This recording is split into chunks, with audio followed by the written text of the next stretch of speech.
Way back in the 1980s, long before coding camps and iPads were even a thing, a group of teachers in Japan had this massive challenge on their hands. How on earth do you explain what a computer is to a 5-year-old? Well, their solution was pretty out there, literally. They used an alien from outer space named Pipi. So let's dive into how they pulled this off. I mean, really think about that question for a second. Today, it seems easy, right? There are a million apps and toys designed to teach coding.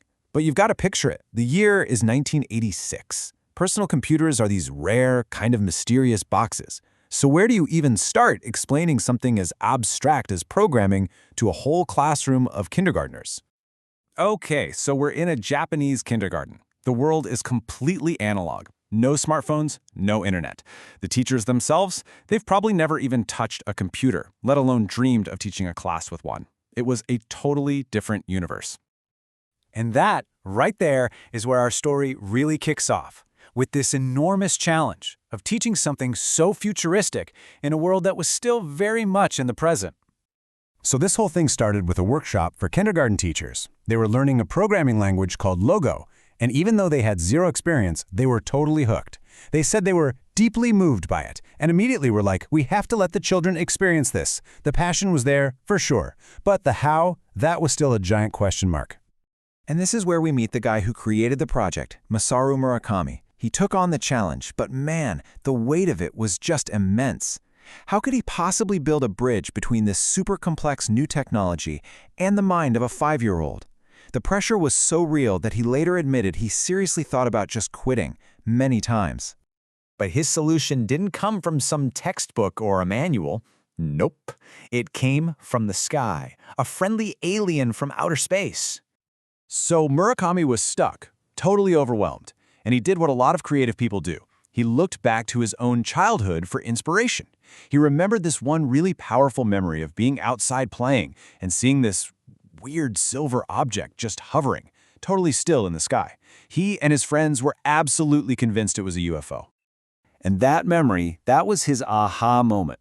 Instead of introducing the computer as this scary, technical machine, he decided to frame it as a magical gift from a friendly space alien. He was going to tap into that universal kid curiosity about outer space and make the whole thing feel exciting and mysterious, not intimidating. So, with this amazing idea in place, the alien character needed to feel real. And just like that, Pipi was born. Once he had that core concept, the ideas just started flowing like crazy. They decided, let's record an alien's message on a cassette tape. Then, let's build a physical UFO for the classroom. And get this, they actually did it using just 2 umbrellas and a can of silver spray paint. But, the alien still needed a name, so Murakami asked a composer friend, Yoji Tsuno, who gave him this really brilliant piece of advice.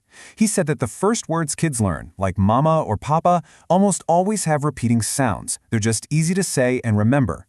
So after throwing some ideas around, they landed on a name that sounded super bright and friendly, Pipi. And there he is, the official character of Pipi. To really bring him to life, they recorded a message for the kids. They took Murakami's own voice and ran it through a synthesizer, tweaking it until it sounded mysterious, but also really cute and fun. The perfect voice for an alien who's delivering a magical computer. But this whole elaborate story, it wasn't just for fun. It was a clever Trojan horse for a much, much deeper lesson. One that goes way beyond just using a computer. Think about it for a second.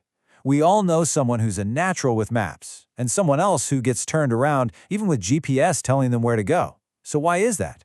It usually comes down to something called spatial reasoning. Basically, your ability to understand where you are in relation to the world around you. And that gets us to the real goal of this whole project. It was never just about teaching kids to type on a keyboard. It was about developing their fundamental understanding of space. They focused on really nailing down concepts like left versus right, near versus far, and how to describe a position precisely. These are the absolute foundational building blocks for computational thinking. So, how did they teach these really abstract ideas? Not with a screen. They did it with an ingenious physical game they called the Turtle Game. They called it Turtle Goko, which just means turtle play. And the whole idea was to get the kids to physically become the logic of a computer program, way before they ever sat down in front of the actual machine.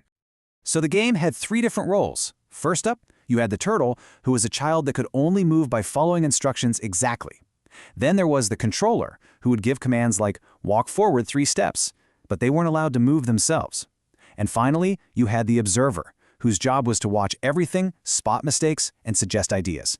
This whole setup forced the kids to think from completely different points of view. This physical-first approach was really the secret sauce. Today, we have a fancy term for it, embodied cognition, but it's a simple idea, learning with your body. For example, to teach a concept like left and right, they didn't just drill it with words. They had the children wear colored bracelets, like a red one on the right wrist and a yellow one on the left. This connected that abstract word to a real physical feeling that they could see and feel all day long. Okay, so here's where it all comes together. On one side, you see the physical action. On the other, you see a control card with written commands. The kids were literally acting out what was written on the card. A controller would read forward 3, right, and the turtle would do it. They were physically debugging a program without even knowing that's what they were doing. And there was this incredible moment of discovery. See, the kids had drawn squares on paper hundreds of times, no big deal. But when they physically walked a square in the turtle game, 4 forward moves and 4 right turns, they ended up right back where they started. And they just shouted with amazement. They had discovered a property of geometry with their own bodies, an insight they never got just from drawing. And that, right there, is the heart of this whole story. The Pipi project proved that the best learning tools aren't always the most high-tech. By connecting a really abstract idea like code to a physical, human experience, they created a much deeper understanding than a screen ever could. And it leaves us with a pretty powerful question. In our age of AI and virtual reality, what can we still learn from 2 umbrellas and a cassette tape?